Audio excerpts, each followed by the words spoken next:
یہ درد جو ہوتا ہے نا بچے کی ولادت سے پہلے، یہ بہت شدید ہوتا ہے، اور عورتوں کو اسی کا اجر بھی دیا جاتا ہے۔ اگر بچے کی ولادت کے دوران کسی عورت کا انتقال ہو گیا تو اسے شہید کا مقام دیا جاتا ہے، وہ شہادت ہے، اس کی شہادت کا مقام ہے۔ درد زہ کو، یہ جو ولادت کا درد ہوتا ہے عورتوں کو، بعض حکماء نے کہا ہے، کچھ حکیموں نے، کہ روح نکلنے کے وقت 40 ایسی بڑی ہڈیاں ہیں جس سے روح نکل جاتی ہے تو موت آ جاتی ہے۔ 40 ہڈیوں سے جب روح نکل جائے تو موت آتی ہے۔ بچے کی ولادت کے وقت عورت کی 39 ہڈیوں سے روح نکل چکی ہوتی ہے۔ اب اس سے اندازہ کریں کہ وہ موت کے منہ میں قریب جا کر واپس آتی ہے۔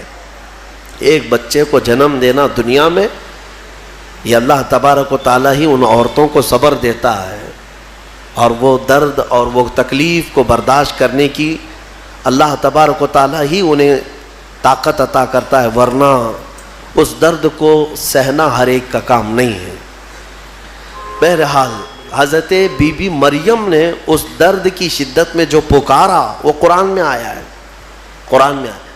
اسی لیے تو حدیث پاک میں بھی ملتا ہے کہ سوال ہوا میرے آقا صلی اللہ تعالیٰ علیہ وسلم سے کہ میں یا رسول اللہ اپنی بوڑھی ماں کو اپنے کندھے پر بٹھا کر حج کرا چکا ہوں، خانہ کعبہ کے ساتھ طواف، اور گرم زمین جس میں ننگے پیر میرے تلووں میں آبلے پڑ گئے ہیں، تو کیا میں نے اپنی ماں کا حق ادا کر دیا؟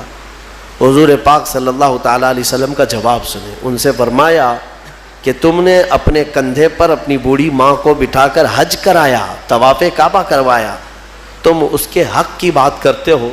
جب تم اپنی ماں کے پیٹ میں تھے ایک جھٹکا تم نے جو لگایا تھا اس کا بھی حق نہیں ادا ہوا، کیونکہ بچہ جب گھومتا ہے پیٹ کے اندر ماں کے، ہر گھومنے کے وقت، ہر چکر کے وقت اس کا ایک الگ درد ہوتا ہے۔ 9 مہینے وہ بچوں کو اٹھاتی ہے۔ میرے عزیزو، اگر تمہارے پیٹ میں کھانا زیادہ ہو جائے تو پیٹ بھاری پڑ جاتا ہے اور آپ چل پھر نہیں پاتے، جلدی سے آپ سکون کی جگہ ڈھونڈتے ہیں کہ میں پیٹ خالی کر لوں یا ہلکا کر لوں، اور اس عورت کو، ماں کو، اللہ نے 9 مہینے تک تمہارا بوجھ دیا اور وہ اٹھائے۔ السلام علیکم ناظرین، امید کرتا ہوں خیر و عافیت سے ہوں گے۔ میں چھوٹا بھائی نعیم رضا، ہم سے بڑے عالم دین مفتی سلمان اظہری کے بیان سن لیے ہوں گے۔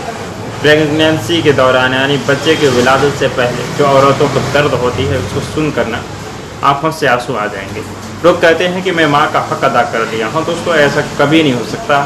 ہمارے پیارے نبی صلی اللہ علیہ وسلم کی بارگاہ میں ایک شخص آتے ہیں اور کہتے ہیں حضور میں اپنی ماں کو خانہ کعبہ کا طواف کرایا اپنے کاندھوں پر بیٹھا کر، کیا ماں کا حق ادا ہو گیا؟ حضور صلی اللہ علیہ وسلم نے فرمایا کہ جب تم پیٹ میں تھے، جب ایک چکر یعنی تھوڑی سی حرکت کرتے تھے اور جو ماں کو درد ہوا کرتے تھے نا، تم اس کے رتی برابر حق ادا نہیں کر پائے۔ دوستوں، ماں کا مقام اتنا بلند و بالا کر دیا گیا ہے کہ ماں کے قدموں کو نیچے جنت کو سما دیا گیا ہے۔ میرے دوستوں، اپنی ماں اپنے باپ کو قدر کرو، اگر وہ زندہ ہیں تو ابھی قدر کر لو، ورنہ مرنے کے بعد نا تمہیں باپ کی سایہ نصیب نہیں ہوگی، کسی کی ماں کو ماں کہہ کر نہیں پکار پاؤ گے۔ دیکھو گے ہاں اس کی ماں جا رہی ہے، تمہاں اپنی ماں کے نظریں یاد آ جائے گی، اپنی ماں کے چہرے یاد آ جائے گی، اپنے ماں کے چلنے پھرنے کے انداز سے یاد آ جائے گی۔ دوستو، حضور نبی کریم صلی اللہ علیہ وسلم نے فرمایا جو ماں کی محبت کرے، جو ماں سے محبت کرے وہ مجھ سے محبت کرے، جو مجھ سے محبت کرے گا وہ خدا کرے۔ دوستو، یعنی بچے کی ولادت کے وقت جو درد ہوتی ہے نا، بتایا جاتا ہے کہ روح 40 ہڈیوں سے نکلتی ہے، لیکن بچے کی ولادت کے وقت ان 40 ہڈیوں سے روح نکل جایا کرتی ہے، یعنی موت کے منہ سے نکلتی ہے ماں، اس کے بعد جا کے ہم جیسے اولاد پیدا لیتے ہیں۔ آج ہم کہتے ہیں کہ میرے لیے ماں کیا کی ہے، تو اس کو پتہ ہوگا میرے لیے ماں کیا کی ہے۔ ماں وہ کی ہے جو 9 مہینہ اپنے پیٹ میں، اپنی کوکھ میں رکھ کر مجھے کھلائی پالی ہے۔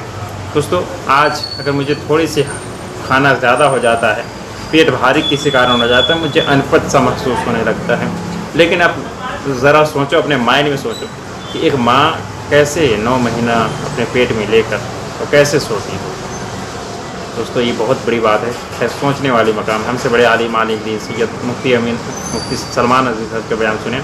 ویڈیو کو زیادہ سے زیادہ شیئر کریں اور ہمارے چینل کو سبسکرائب کریں۔ تھینک یو سو مچ، پھر ملتے ہیں کسی نیکسٹ ویڈیو میں، تب تک کے لیے شکریہ، جزاک اللہ خیرا و عافیہ۔